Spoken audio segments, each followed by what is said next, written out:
Hello everyone, good morning. Welcome back to my channel Susmita's mix blog. আরও একটি নতুন ব্লগের সাথে তোমাদের সকলকে জানাই অনেক অনেক ওয়েলকাম। তো আজকে সকালবেলা উঠেই বাবা ব্যাগ হাতে করে চলে গিয়েছিল বাজারে। বাজার থেকে নিয়ে চলে এসেছে বাবার প্রিয় শঙ্কর মাছ। তো আজকে ২৬ দিন পর আমাদের ঘরে মাছ ঢুকলো। তো বাবা মাছ আনার পরে আমি মাছটাকে ধুয়ে নুন হলুদ মাখিয়ে রেখে দিয়ে তারপরে মায়ের জন্য বসিয়ে দিয়েছিলাম ম্যাগি। টিফিনে মা আজকে খাবে ম্যাগি আর আমি খাবো রুটি ভাজা। কালকে রাতের দুটো রুটি ছিল, তাই ভাবলাম রুটি দুটো ভেজে আমি খেয়ে নিই। আর ওইদিকে মা খাবে ম্যাগি। তো মা ওইদিকে ম্যাগি খাচ্ছে আর তার সাথে মেথি শাক কাটছে। তো আজকে দুপুরে রান্না হবে হচ্ছে মেথি শাক দিয়ে বেগুন ভাজা, মানে বেগুন দিয়ে মেথি শাক ভাজা, আর হবে হচ্ছে শঙ্কর মাছের তরকারি। তো এখন আমি টিফিনটা খেয়ে নিচ্ছি, টিফিন খেয়ে যাব স্নান করতে। তো চলো স্নান করে এসে কথা হচ্ছে।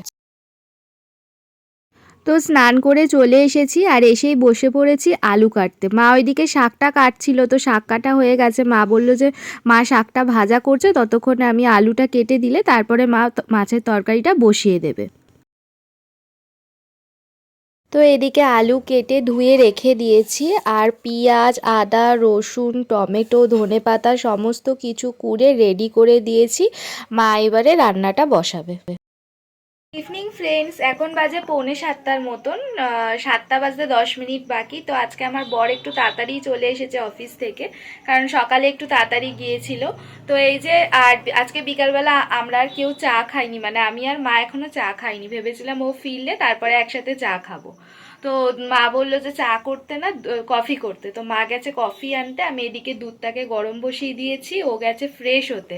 তো ফ্রেশ হয়ে এলে আর মা কফি নিয়ে এলে সবাই মিলে বসে একসাথে কফি খাবো। তো চলো এখন থেকে আমি আবার ব্লগটাকে কন্টিনিউ করছি, তোমরা দেখতে থাকো। মাঝের মধ্যে যে কি ল্যাদ লাগে ভিডিও করতে, যে কি বলবো, ব্লগ বানাতে মনে হয় যে দূর ভাল লাগছে না। আবার মাঝের মধ্যে এত এনার্জি থাকে, একটার পর একটা ব্লগ বানিয়েই যায়। সেরকম হয়েছে আজকে দুপুরের দিকটাতে একটু মনটা খারাপ ছিল একটা পার্সোনাল কারণে। তো সেই কারণে আর ব্লগটাকে আমি কন্টিনিউ করতে পারিনি।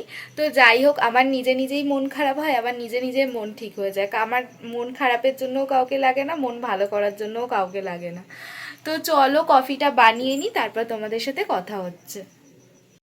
তো এই যে এদিকে কফি বানিয়ে নিয়ে চলে এসেছি আর সঙ্গে রয়েছে বারবান বিস্কিট। আর এই যে ভদ্রলোকটা ঠান্ডা লাগিয়েছে, কেশে কেশে কেশে কেশে একদম হালত খারাপ হয়ে যাচ্ছে। কফিটা দিলে কফি খেলে পেট গরম হয়, আর পেট গরম হলেই কাশি। তা বলতে পারতো তোমাকে চা করে দিতাম। আশা থেকে তো বলছি কফি করব কফি করব।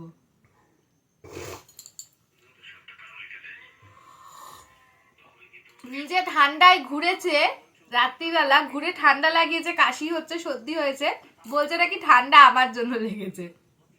পুজোর দিনকার ওকে আমি মোটা জ্যাকেট বার করে দিইনি, সারা শীতকাল যে জ্যাকেট পরে ঘুরে সেই জ্যাকেট পরেই বেরিয়েছে, তাতেই নাকি ওর একদিনে ঠান্ডা লেগে গেছে। কি হেডফোন দিয়ে কানে শোনো? তুমি হেডফোন দিয়ে বলো না, হেডফোন দিয়ে বললো তো আমার কথাটা বলতেই হবে। মানুষ তো আসতেও বলা যায়, তুমি যা চেল্লাচ্ছ, আসতে বললে ক্যামেরায় কথা আসবে না, বাবুকাকার দোকানের সামনে দিয়ে চলে যাচ্ছে, তাহলে তুমি ওইখানে চলে যাও। তো এখানে দেখতেই পেলে আমাদের দুজনের মধ্যে একটা ঠান্ডার লড়াই হয়ে গেল। তো মাঝের মধ্যে এরকম লড়াই আমাদের মধ্যে চলতেই থাকে, ওর যাই হবে সেটাই নাকি আমার জন্যই হয়েছে। এখন বাজে 9:15-20 মতন। এতক্ষণ ঘরে শুয়ে বসেই ছিলাম, ফোন ঘাঁটছিলাম। আর ওর তো প্রচণ্ড ঠান্ডা লেগেছে, তো ঘুমাচ্ছিল অফিস থেকে এসে। এখন উঠে বলল যে একটু চা করে দিতে, তাই ওকে একটু চা করে দিচ্ছি। চা করে দিয়ে তারপরে রাতের রান্না বসাবো। 9টা বেজে গেছে, ঠিক টাইম মতন ওর ঘুমও ভেঙে গেছে। যাতে ওর ঘুম থেকে না ওঠে তার জন্য আমি আবার ওর ফোনটাকে সাইলেন্ট করেও রেখে দিয়েছিলাম জানো। কিন্তু কি জানি কি মোহ আছে, ঠিক 9টা বেজে গেছে, ঘুম ভেঙে গেছে। এবার চা খেয়ে যাবেন ক্লাবে। যতই ঠান্ডা লাগুক যাই হয়ে যাক, ক্লাবে যেতেই হবে। কি মধু আছে ক্লাবে কে জানে। তো যাই হোক, যাকে ও চা ফা খেয়ে ক্লাবে চলে যাবে, তারপর আমি রাতের রান্না বসাবো। যতই ভাবি জানো তো যে একবেলায় রান্না করে রাখবো, কিন্তু না হয়ে ওঠে না। হয়ে ওঠে না মানে কি বলো তো, পরিমাণটা বুঝতে পারি না। সকালবেলা যখন সবজি কাটি মনে হয় যে দুবেলার হয়ে যাবে, কিন্তু ও বাবা দুপুরবেলা খাওয়া দাওয়ার পরে দেখবো যে কমে গেছে, আবার রাতে কিছু না কিছু করতে হবে। তো যাই হোক, খাবার জন্য তো করতেই হবে, কিছু করার নেই। তাই ওকে এখন এই যে চাটা করে দিলাম, ও একটু গরম গরম চা খাবে নিমকি দিয়ে। আর এবার আমি ভাতটাকে বসিয়ে দেবো। ভাতটা ফুটে উঠলে তারপরে তরকারিটা করব। তরকারি করব বলতে কি বলো তো, তোমাদের সাথে তো শেয়ার করলাম সকালে বাবা শঙ্কর মাছ নিয়ে এসেছিলো, তো মাছ রয়েছে কিন্তু ঝোল আলু আর নেই, কমে গেছে। তো ওই জন্যেই মা বললো যে আর একটু আলু কেটে তো তরকারিটা একটু কষিয়ে নিয়ে তার মধ্যে মাছগুলোকে দিয়ে দিতে। তো এই যে কিছুটা ভাত ছিল, ভাতটাকে একটা অন্য জায়গায় তুলে রেখে আর হাঁড়িটার মধ্যে জল দিয়ে আবার একটু ভাত বসালাম। আর এদিকে এই যে অল্প করে কয়েকটা আলু কেটে একটু কষিয়ে নিয়ে আলুটাকে আর মাছের ঝোল যেটুকু রয়েছে ওটুকু দিয়ে দেবো, দিয়ে আর ফুটিয়ে নামিয়ে নেব।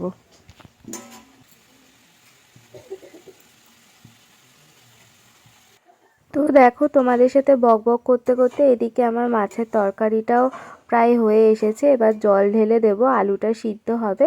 ততক্ষণে আমি ঘরে গিয়ে বিছানাটা পরিষ্কার করে নেব। কি বলো তো, রাতে খাওয়া দাওয়ার পরে না আর কোনো কিছুই করতে ইচ্ছা করে না, ওই জন্য আমি খাওয়া দাওয়ার আগেই বিছানা পরিষ্কার করে মশারি টশারি সব টাঙিয়ে রেডি করে রাখি। খেয়ে দিয়ে শুধু বিছানায় উঠবো। তাও তো এখন খাওয়া দাওয়ার পরে বাসন ধুতে হয়, তারপরে গ্যাস মুছে রাখতে হয়। বিয়ের আগে তো এইসবের কোনো পালা ছিল না। মানে কতক্ষণে খেয়ে দিয়ে শুধু বিছানায় উঠবো, এই মানে খেতাম কোনো রকমে, বাসনটা বেসিনের মধ্যে রাখতাম, মুখ ধুতাম। আর আমি রাত্রিবেলা তো মুখে অ্যালোভেরা জেল মাখি আগাগোড়ায়, তো ওই অ্যালোভেরা জেল, লিপ বাম সব নিয়ে বিছানায় উঠে যেতাম। আর নামতাম না, জানো, এরকম করতাম। কিন্তু বিয়ের পরে করতে তো হবেই, বলো না, যতই কষ্ট হোক আর যাই হোক, মানে হাতের কাজ তো সেরে রাখতেই হবে। আর কি বলো তো, আমি যেহেতু সকালবেলা একটু দেরি করে উঠি, সেই জন্য আমি চেষ্টা করি যে রাত্রির বেলা যতটা পারি কাজ সেরে শুতে। ওই জন্য আমি রাতের খাওয়া দাওয়ার বাসন, তারপরে গ্যাস, এইগুলো সব পরিষ্কার করে রেখেই শুই। আমার একটু উঠতে লেট হয় সকালবেলায়, 8:30 9:45 মতন বাজে, এই কারণে। তো দেখো, তোমাদের সাথে গল্প করতে করতে আমার বিছানা পরিষ্কার হয়ে গেল। মেঝেটাতে একটু ঝাঁট দিয়ে দিলাম, যেহেতু বাবা খেতে বসবে একটু পরে। আর এদিকে আমার মাছের তরকারিও হয়ে গেছে রেডি। তো মাছের তরকারিটাকে এখন এই যে অন্য পাত্রে একটা ঢেলে রেখে আর কড়াইটাকে মেজে নেব। বিয়ের আগে জানো তো সব কাজ করতাম, সব বাসনও মাজতাম, কিন্তু কড়াই মাজতাম না। আমার কড়াই মাজতে আগাগোড়া একদমই ভালো লাগতো না। কড়াই মাজতে ভালো লাগতো না, আর ভাতের ফ্যান উপর করতে ভালো লাগতো না।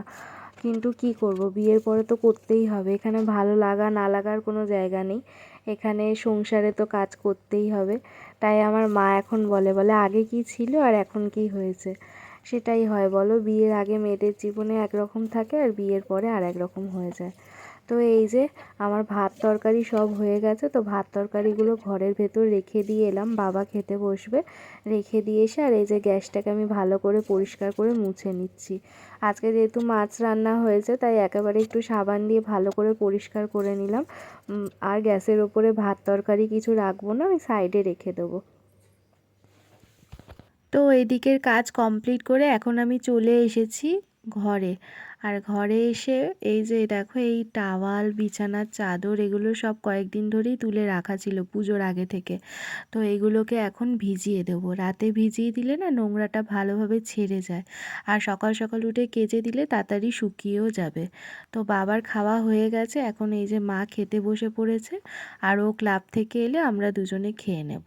তো ওই যে ও ক্লাব থেকে চলেও এসেছে। আর ওই যে যে মন্দিরে আমরা গিয়েছিলাম না পুজো দেখতে, তারাপীঠ মন্দির, ওইখানেও পুজো দিয়েছিল, তো ওইখান থেকে প্রসাদ নিয়ে এসেছে। ওই প্রসাদটাই একটু দুজন মিলে খেয়ে নিলাম। তো খেয়ে দিয়ে নিয়ে এই যে এখন রাতের খাবার খেতে বসে পড়েছি। তো রাতের খাবারে তো রয়েছে শঙ্কর মাছের তরকারি আর ভাত। তো চলো, আজকে ব্লগটা এই পর্যন্তই। তোমাদের কেমন লাগলো কমেন্ট করে জানিও, ভালো লেগে থাকলে লাইক করে দিও। আর যারা এখনও চ্যানেলকে সাবস্ক্রাইব করনি, তারা ঝটপট চ্যানেলটাকে সাবস্ক্রাইব করে বেল আইকনটা প্রেস করে দাও। তাহলে চলো, টাটা, গুড নাইট, সকলে ভালো থেকো, সুস্থ থেকো, দেখা হবে আরও একটি নতুন ব্লগের সাথে।